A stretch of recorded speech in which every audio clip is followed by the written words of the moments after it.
Bestie Life, and today Christine Kennedy from Christine Kennedy Wellness and I are going to be talking about comfort foods, some of our feelings behind it, what motivates us to eat maybe different types of foods, and how to shift our mindset and our habits so that we're not necessarily sabotaging some of the healthier things that we've been trying to do. So thanks so much for joining us today, and I look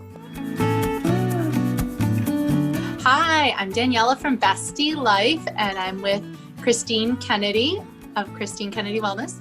Yes, hi. And this is our Counselors on Couches having tea, and we had tea today. Yes, I actually went back into my closet and I was like, you know what? Today's a good day for a good day. That's the mug that I'm going to use today. Oh, that's perfect. We should definitely do like themed mugs each time. Mine's just boring blue, but that's okay. So today we are going to talk about, because last night it's starting to get a little bit colder in the Northeast. It was rainy today. It was kind of dreary. And I said to my husband last night, I'm like, let's have mashed potatoes with dinner. And I haven't had that in months. And I realized, like I picked that as more of like a comfort food rather than, based on what I was making or anything like that. And just kind of being more aware of sometimes our food choices when it comes to comfort as well as self-care, and just kind of some of the hacks maybe we can put into place to help maintain some of our healthier habits as the weather turns or as we're looking for comfort. Yeah, and I think even, the comfort of the seasons changing, like you were talking about. For me, I love summer. It's like my favorite season. And I not that I don't like fall, but it always kind of reminded me growing up, fall led into winter, and not that it's as bad anymore, but winters were cold and it just was darker and, earlier, and you were inside more, and I love to be outside. But last night I decided to pull out the crock pot for the first time, and it got me excited about fall. And I prepped a little meal. It took me a few minutes this morning. When I came home this afternoon from work, it was done, and it got me excited for fall for the first time, which I loved that switch in my mindset when it came to, the comfort of the season. Right. As opposed to, having to maybe rely on heavy foods or processed foods or things like that. I think integrating not only your awareness of how your comfort can be maintained through the seasons, but also kind of planning ahead and having an idea of how you can still do that in a way that fits into your busy schedule with being back at work and all those types of things. Plus, in general, it's just, summer, you think of fruits and vegetables and a lot of fresh things. And it's like, how do we shift that into some of these colder months when maybe it's not as available or things like that? Yeah. And, making that shift for me into a lot of those, healthier foods that you're talking of was a big portion, and still is a big portion of my journey, because comfort comes in food for me. And I think a lot of people, when they think of emotional eating, they think of, overindulgence of just sitting there with spoonfuls of ice cream and stuff like that. And that's not it. Emotional eating comes on gradually as well, and can come in the form, of overeating or undereating, as well. And for me, learning the journey of that and my relationship with food could have been, a negative force, but has been such a positive, uplifting force. And learning to fuel your body instead of your emotions really has helped navigate a lot of my journey for me. Right. And I think too, just being aware of some of the emotional effects different foods can have. Like I said, in the summer, we pick a lot more fruits and vegetables and higher vitamin foods, where we might pick more higher carb foods in the winter, which can increase actually feelings of depression and anxiety, having those heavy carb meals.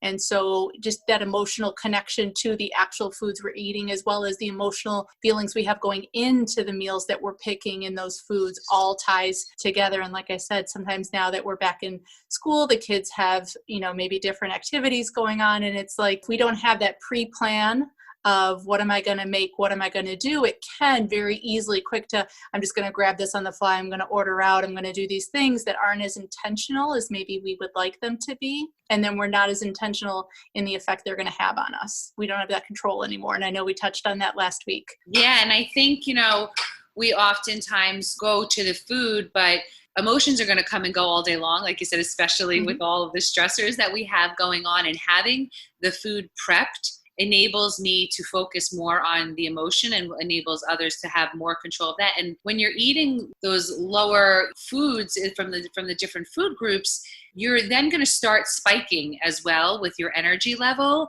And when you can have I find for myself, when I can have a more leveled energy pace throughout the day, it enables me to control those stressful situations or those crises or those different things that get thrown at us each day.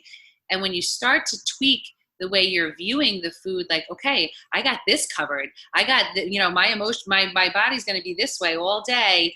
I got it covered with my food. All I have to do is focus on other things. It becomes an empowering thing, and I think, we wanted to share a few of our hacks and things that we do for it, and I started off with the crock pot. I think you said you have an Instapot too. I love my Instapot. People laugh at me, but I'll make ribs in there. My mom's Sicilian. I've made homemade sauce and meatballs in there, and she really liked it. So, I mean, don't brush it off. There's a lot of benefits, I think, to just being intentional and using, some of these little time savers, crock pot, Instant Pot, even just planning on a Sunday night your meals for the week so that you're not spending hours chopping and all those kind of things on a busy Tuesday night. And there are so many, I have so many different recipes even on my website, and there's so many different recipes out there, but there's so many little tweaks to some of our comfort food recipes that we can use. You and I were just talking, I made stuffed peppers for today. And the first thing you said is like, do you use quinoa or brown rice? Where a lot of times people will use white rice. Making that little switch is actually a huge switch over time. Those little tweaks to things, so reach out and we can, share some of those ideas as well. But another part is putting those healthier foods in the fridge, like at eye level. Like you said, even prepping my fruits and vegetables. As soon as I get home from the food store, I used to leave it in the fridge until I was ready to eat it. Well, it would always end up going bad because I never got around to cleaning it to then eating it when I really wanted it, where I find when I cut it and prep it right away, it goes instantly, in my house. Yeah. My kids have a word for it. They say I healthify most of their things, whether it's everything from homemade mac and cheese. Thanks, Jessica Seinfeld, for the butternut squash tip. I totally throw that in there.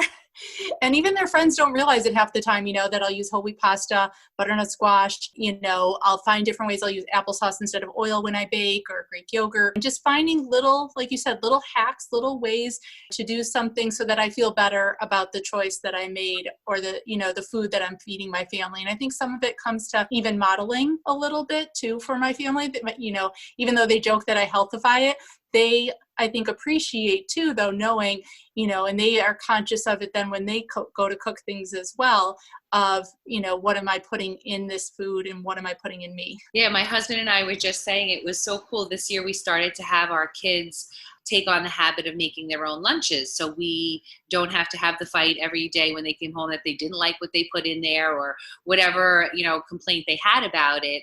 And we've been watching them, and they're asking, where's the apples? Where's the plums? Where's the yogurt? Where's, because they're used to doing that, and they're used to seeing that as a part of their life, where for me growing up, it wasn't. My mom made one set of things, what she liked, and that was it. So I never really got to experience different types of food. And I think that, I would really encourage people to step out of their comfort zone when it comes to this, because I never in my life thought I would use maple syrup as an ingredient in baking something in replace of sugar.